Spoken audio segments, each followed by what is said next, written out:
Desafio de hoje eu estou conversando com o talentoso, respeitadíssimo Osmar Prado. Osmar, a gente está falando de direção e você disse que precisa ter uma ligação entre o ator, o diretor e o autor. E aí a coisa dá certo, como foram em alguns casos que você fez belamente, lindamente. O que o diretor precisa tirar mais de você para chegar na excelência, no resultado para você? Bom, eu acho que a obra dramatúrgica, ela tem como princípio a cabeça de um autor, né, que escreve uma determinada história, né? Quando ela vai ser representada, seja na televisão, no teatro, no cinema, tem um regente, que é o diretor, e tem o intérprete, que são os intérpretes, que são os atores. O regente, ele é um intermediário entre a ideia do autor e o intérprete. Ele precisa canalizar e juntar isso tudo como regente, porque ele tem o todo da obra ou da ideia, para que ele possa afinar o conjunto e extrair o que há de melhor para que a obra seja executada e para que o público receba, então, o resultado dessa conjugação de forças e energias para que esta obra, então, saia do papel e se transforme em imagens, né? Porque o grande barato de uma novela, de um cinema, é que você lê um livro e, de repente, você vai ver esta personagem representada por um intérprete. Quanto melhor o intérprete, quanto maior liberdade, mais veracidade ele dá nessa interpretação, mais o público entra na onda. Entra na onda, até por conhecedor. Muitas vezes a interpretação é até melhor que a própria realidade, que o autor não viu certas coisas que o diretor viu e os intérpretes viram. Então, é como a música, né? Enquanto está lá na partitura, são desenhinhos que estão lá na pauta, as notas, as colcheias, semicolcheias, os espaços e tudo. No momento em que a batuta do maestro dá o acorde, aquilo tudo se avoluma em sons que emanam, né? Se for uma orquestra de 120 músicos, se tiver um solista, por exemplo, né? E aí vem aquele som, aquele conjunto, tudo muito armado, tudo muito matematicamente ensaiado, mas dentro de uma liberdade, dentro dessa forma. É preciso que se entenda isso. Não é liberdade total, quer dizer, claro, cada um tem a sua função dentro desse projeto. Assim também é a arte de representar. Eu preciso me conjugar com a minha colega ou com o meu colega numa determinada cena, o diretor precisa ver o tom, precisa ver isso tudo. Tudo é um conjunto de fatores. Aí tem o problema do enquadramento, tem o problema do som, tem o problema da luz, tem o problema do cenário, tem o problema do... Você vê como envolve uma série de fatores para o resultado final chegar lá. Chegar lá. Você se permite, recebendo o texto, dar alguma interferência sua no próprio texto? Sem dúvida, sem dúvida, sem dúvida, sem dúvida. Não quando o texto, por exemplo, é um clássico, você vai fazer Hamlet, por exemplo, já tem o texto lá determinado, é um clássico, não precisa mexer nada. Você não precisa alterar Hamlet, até porque aquilo ali é inverso, é rimado. Como é que você vai mexer? Vai fazer Tartufo, por exemplo? Não pode mexer. Por quê? Porque é rimado, é Molière. Então você tem que fazer. Agora, se com uma obra contemporânea e, por exemplo, popular, por que não? Quantas vezes você... Agora, essa contribuição, é preciso separar as coisas. Não pode ser uma contribuição que vai assim, eu vou fazer uma contribuição para melhorar, para eu aparecer mais. Não. Que seja pertinente e entre em conjugação com as demais falas. É preciso que você entenda isso, né?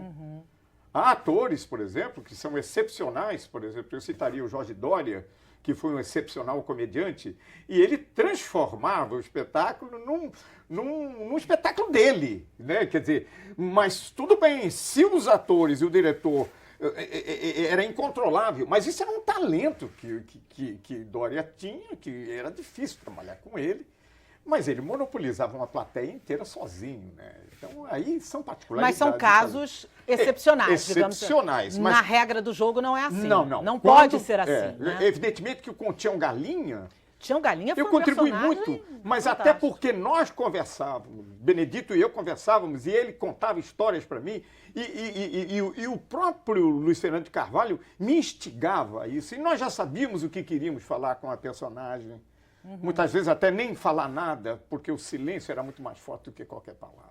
Tião Galinha, inclusive, era um cara muito diferente de você em todos os aspectos, né? Onde é que você buscou aquele Tião Galinha tão visceral? Eu bebi da fonte de ter passado, por exemplo, um mês e uma semana em Monte Santo, no interior da Bahia, onde, muito próximo ali do Arraial de Canudos, onde teve a Guerra de Canudos. Eu bebi de Euclides da Cunha, Os Sertões, a saga de Antônio Conselheiro, e bebi também A Guerra do Fim do Mundo, do Mário Vargas Llosa, que é um livro de um peruano sobre essa questão, que apaixonou-se por isso, né? Tião Galinha era uma espécie de revolucionário não ideológico, um homem que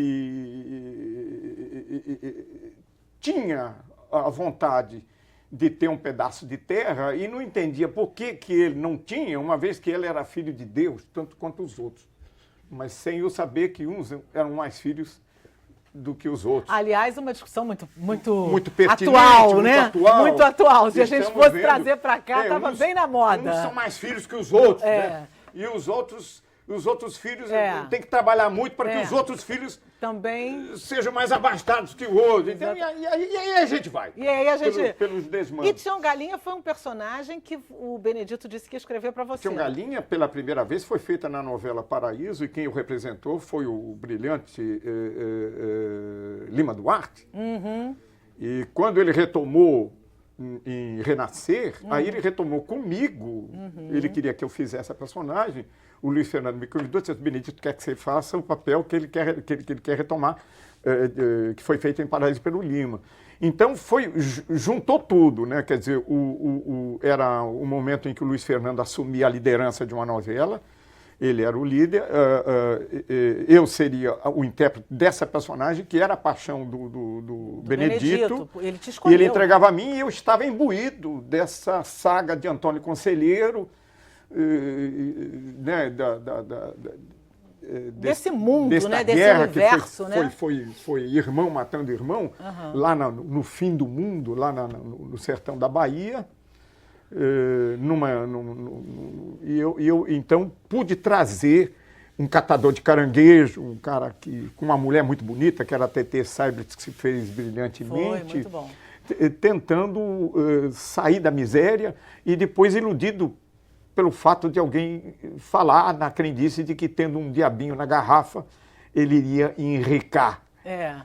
E por causa disso ele paga um alto preço, né? Foi nesse personagem, foi nessa novela que você pediu para sair, não foi? Você pediu e aí teve a cena da morte do Não, exatamente. Galinha. Ali foi uma questão que, já disse isso em outras ocasiões, eu tive um embate com um executivo da Rede Globo, que já vinha acontecendo. E num determinado momento nós rompemos, né? Foi uma queda de braço, como desde criança eu nunca fugi de briga. E então rompeu-se e eu pedi ao autor, então já estava quase no final da novela, que ele me retirasse a novela, que eu estava saindo, que eu ia fazer teatro em São Paulo. Se arrependeu, Osmar? Não, absolutamente. Eu me lembro que já estava no final da personagem, e aí o Benedito, ele delicadamente perguntou se queria a interferência dele. Eu falei: não quero a sua interferência. Eu estou saindo e estou deixando. Eu deixei a Globo, inclusive, naquele período, né? Você ficou alguns anos, né? Fiquei fora, fiquei afastado. E aí, então, ele botou a morte do Tião se suicidando. E que eu achei injusta a morte, né? Porque o Tião jamais se mataria.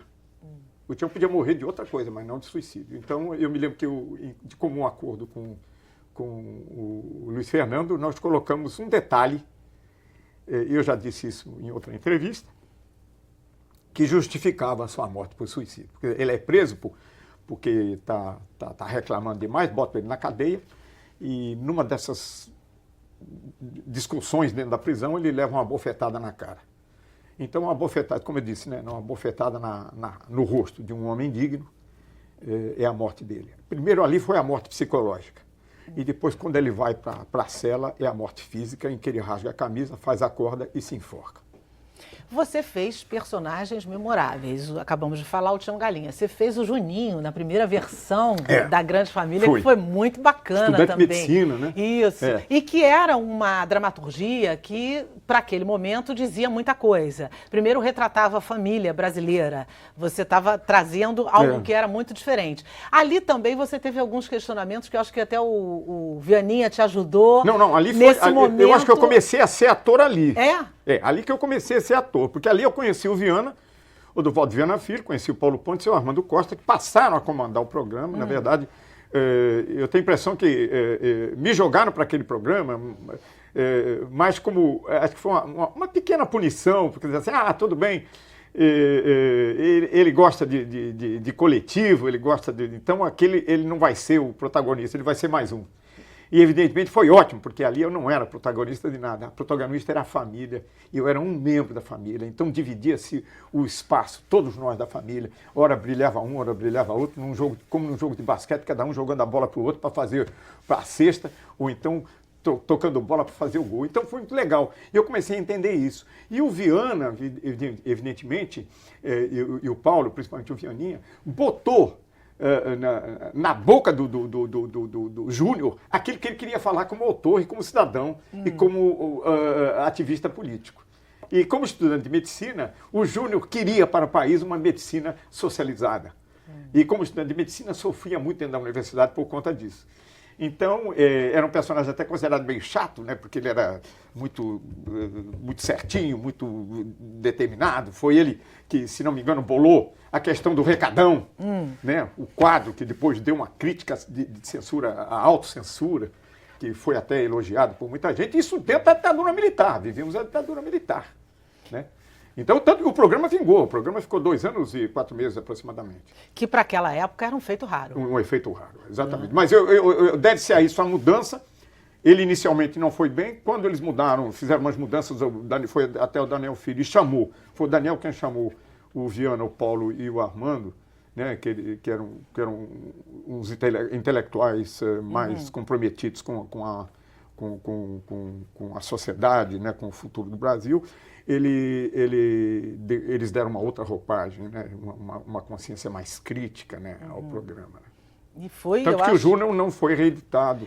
Na versão seguinte, o Júnior não está, é verdade. Mas foi um super personagem. Foi ali que eu acho que eu comecei a entender a função social do ator e a minha função social também. E tive grandes amigos, grandes cabeças que me ajudaram muito nesse sentido. Você vem de um tempo, são mais de 50 anos, você começou fazendo TV ao vivo, não é isso? Ao vivo. No tempo do TV ao vivo. Foi, TV muito Paulista provavelmente isso dá um estofo diferente para o ator, porque você tem que aprender... ao mesmo tempo era engraçado. Jogar nas 11, não podia errar, né? Pois é. Aí eu queria saber de você. Realmente dá uma bagagem maior para você, não é? Pra você ter uma ideia, no primeiro capítulo do Oliver, quando eu fui pela primeira vez protagonista, em 1961, 62, quando entrou a música no estúdio da abertura, do início do capítulo, eu vomitei. Nossa! Eu tive que vomitar no canto do estúdio de nervoso. É mesmo? Sim, porque era uma responsabilidade muito grande. Você já passou alguma saia justa em TV ao vivo? Alguma situação sim. que tivesse que remediar ali mesmo? Várias. Tanto que depois eu salvava com a experiência, salvei muita gente que esqueceu o texto, dava uma dica, alguma coisa, mas eu tive um momento nesse período em que eu esqueci o texto. Eu esqueci o que eu tinha que falar. E sempre ficava um diretor de estúdio ali embaixo tentando soprar. Eu não ouvia mais, eu bloqueei. E aí? Aí o colega, foi até o Marcelo Gastaldi, já falecido, ele disse assim, professor, eu sei a quantia que ele não está querendo dizer, mas a quantia são 25 shillings. Te salvou. Ele me salvou. Te salvou. E a menina, por exemplo, com a qual eu contracenava, que eu não vou lembrar o nome agora, ela tinha que falar sobre a praça, que a praça estava cheia de soldados e tudo, e eu falei, você passou pela praça? E tinha alguém na praça? Soldados, estava cheia de soldados, ela lembrou. Então, nós também desenvolvemos essa prática que me ajudou muito, quer dizer, também na gravação. Eu sou um ator que pouco para, né, a cena. Eu estudo muito, muitíssimo, mesmo com o vídeo, porque eu aprendi que existe uma trajetória que tem que ser dada mesmo na gravação. E se você tem dúvida no texto, você não consegue representar bem. Eu não posso cantar bem se eu tenho dúvida na letra. Eu não posso cantar bem se eu tenho dúvida na melodia. Eu tenho que saber aquilo tá na pele, tá dentro do meu cérebro vivo. Eu tenho só que pensar nessa trajetória, na modulação. Mas não se eu vou dizer ou não a frase, porque se eu vou dar ou não a nota, se eu estou inseguro, como é que eu vou representar? Então, se eu estou inseguro naquilo que o meu colega fala e naquilo que eu tenho que falar, que eu tenho que rebater, e qual é a linha dramática e os momentos, as notas que nós vamos usar, na verdade, como é que eu posso representar? Você precisa estar imbuído da intenção Sem do dúvida personagem, alguma, né? senão como é que eu vou representar? Senão não tem como, então, né? eu trabalho hoje na TV industrial como se fosse a TV artesanal. Eu aprendi assim. E essa história que você vem trazendo só acumula benefícios, né? Para você como ator. Isso é um diferencial e obriga também quem vai trabalhar comigo a estudar também, porque se não estudar... Aí não funciona, Não vai funcionar, É entendeu? preciso ter Eu não química. posso responder pelos outros, mas eu respondo por mim. Claro. Eu gosto do que eu faço, né? Então... E eu sei que você gosta de ensaio também, não Muito, é, mas sem ele, você, como é que você vai fazer? Você sabe que tem ator que não gosta de ensaiar. Sim, mas né? eu não consigo compreender não gostar de ensaio, porque sem ensaio você não faz nada. É preciso estar lá, né? Martelando para dar Você certo. tem que repetir. O cara no piano não faz